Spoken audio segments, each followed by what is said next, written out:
How did this work? How?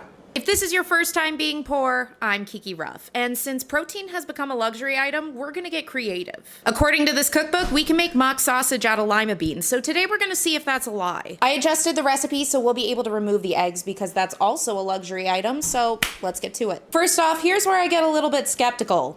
You need lima beans. Now these can be soaked overnight or canned, but you're gonna need 3 cups. This ended up being 2 cans of lima beans, but if you only have 1, you can cut this recipe in half. First thing we're gonna do is cook these beans in very salty water. I'm gonna throw in some bouillon to give it some chicken flavor. I know we're making sausage, but that is what I have. I cooked my lima beans for about 20 minutes and now I'm gonna strain them. Now for this next step, you're going to need a bowl and a masher or a blender. We're going to use 2 tablespoons of fat. I'm gonna use my crusty butter. And we're gonna use 2/3 of a cup of breadcrumbs, a half cup of mashed potatoes. Now I'm using mashed potatoes from a can, but you can use instant mashed potatoes or fresh if you got it. Now for this next part, grab whatever spices are your favorite on meats. I'm going to be using the steak seasoning. Chug, chug, chug. Now we mash or blend. This is actually starting to smell promising. I'm gonna let this cool a little bit before we go ahead and start shaping them. For the casing, this recipe has us bread these sausages, but I'm gonna set one to the side and see if we can do it without. Now we're placing the eggs in the breading.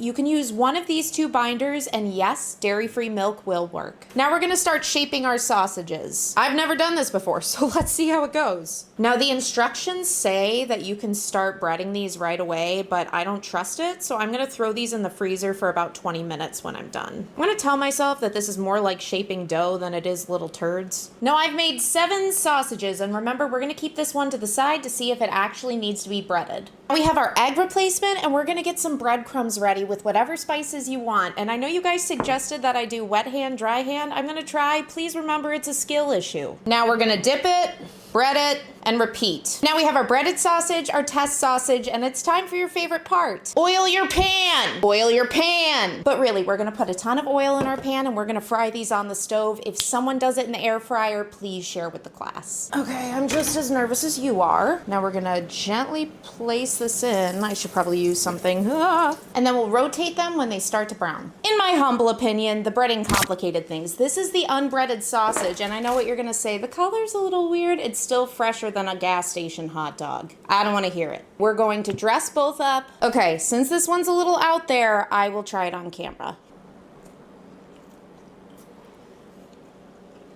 Wait.